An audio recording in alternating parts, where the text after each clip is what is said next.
Huling araw na nga na makakasama ko sila Bebang ngayon. So ang lagay, mag-isa na naman ang Disney Princess. Pero bago nga sila umalis, nagkaayaan muna nga kami na magpunta sa zoo malapit nga dito sa pinag-i-stayan ko. So nag-andaman na lang kami ng mga coat, tapos yung ibang mga coat, pinag-iiwan ko na nga o pinagbibigay ko sa kanila. Siyempre, bago umalis, dating gawin, nag-visit muna ako na itong Mystery Scent in Rose. Itong rose ang ginagamit ko ngayon, napakabango niyan, be. Para kang vanilla na may pagka-sweet na matamis na parang kasarap mong kagatin. Anak shoot, ha?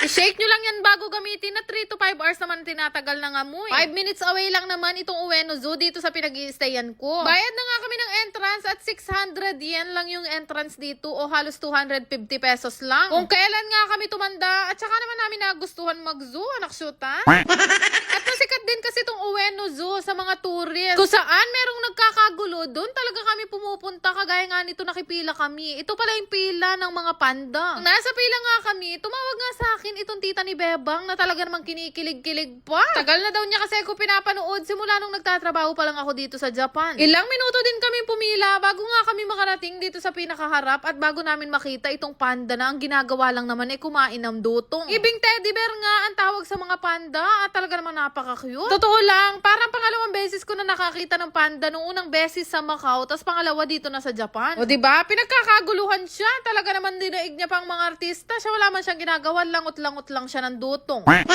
Diba? Pinipilahan at pinagkakaguluhan. Adapin. Daig niya pa ang JM Piang. Nakshoot, ha? Tapos na nga kami tingnan itong panda. Naghanap-hanap pa kami ng mga pwede naming makita. Kagaya nga nito. Hindi ko alam kung anong tawag dito. After nun, nakaramdam na rin naman kami ng gutom dahil siguro mag-aalas 2 na nga to ng hapon. Kaya naghanap kami ng pwede naming pagkainan. Ito nga yung pinuntahan namin para siyang food court dito na meron nga nagsaserve ng mga spaghetti, chicken, ampong fries. Hindi na rin kami masyadong kumain ng karamihan dahil alas 4, kailangan nga nasa Tokyo na to sila Bebang. Kaya naman mabilis, ang kain lang din ang ginawa namin at kaya rin nun, binalik na namin yung mga pinagkainan namin dahil ganito dito sa Japan. Kung nga sa mga pinakita kong animal talaga no, animal.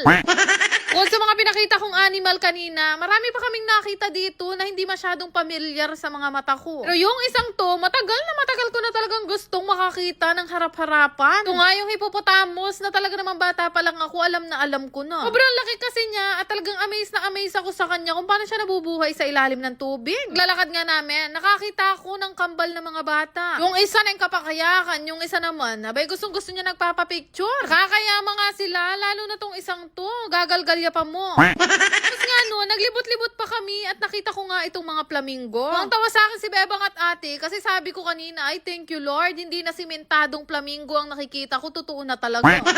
Alam niyo yun, yung mga bahay ng mayayaman sa Pampanga, yung garden nila merong mga simentadong flamingo. At nga doon, meron pa kaming pinasok na punong-puno naman ng mga gumagapang na mga hayop. Di naman ako masyadong fan ng mga ganito, pero na-amaze pa rin ako dahil karaniwan sa mga nakita ko, first time ko lang din malapitan. Siyempre, walang mas cute sa mga penguin na to. Medyo mabaling lang talaga sila sa malapitan, pero cute pa rin naman. Fairness, pang unang beses ko makakita ng penguin, nakala ko sa Antarctica lang sila nabubuhay. Akala ko nga, konti lang yung mga hayop dito na makikita namin, pero nilibot pa namin at naghanap nga kami doon sa mapa na binigay sa amin kanina. Yung mga ibon, may mga tiger na talaga naman, Diyos ko, pagka nilapa ka, ay, hala na mategi na ka, goodbye Philippines.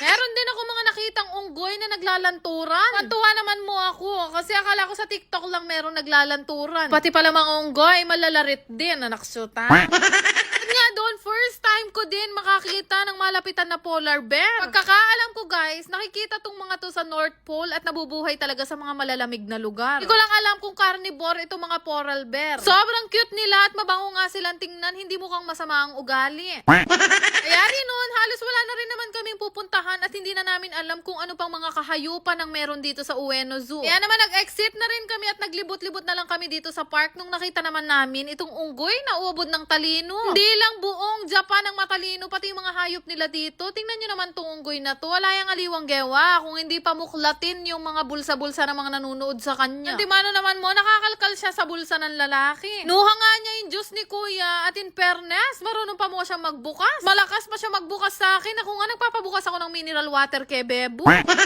Talino ang mga hayop dito sa Japan. Pero wala nang mas tatalino sa mga hayop sa Pilipinas. Tapos noon, bumalik na rin kami dito sa hotel at panahon na para magpaalam dito kay ate at bebang. Di kami magkakasama dahil ako ay meron pang pupuntahan sa susunod na araw. Kaya naman nagpaalam na ako sa kanila dahil sa mga susunod na araw meron na din sila kanya-kanyang mga trabaho. Isa na ulit ako dito pero mamimigay ako ng ayuda sa magko-comment kung anong oras nila to napanood at kung tagasan kayo. Nakshuta!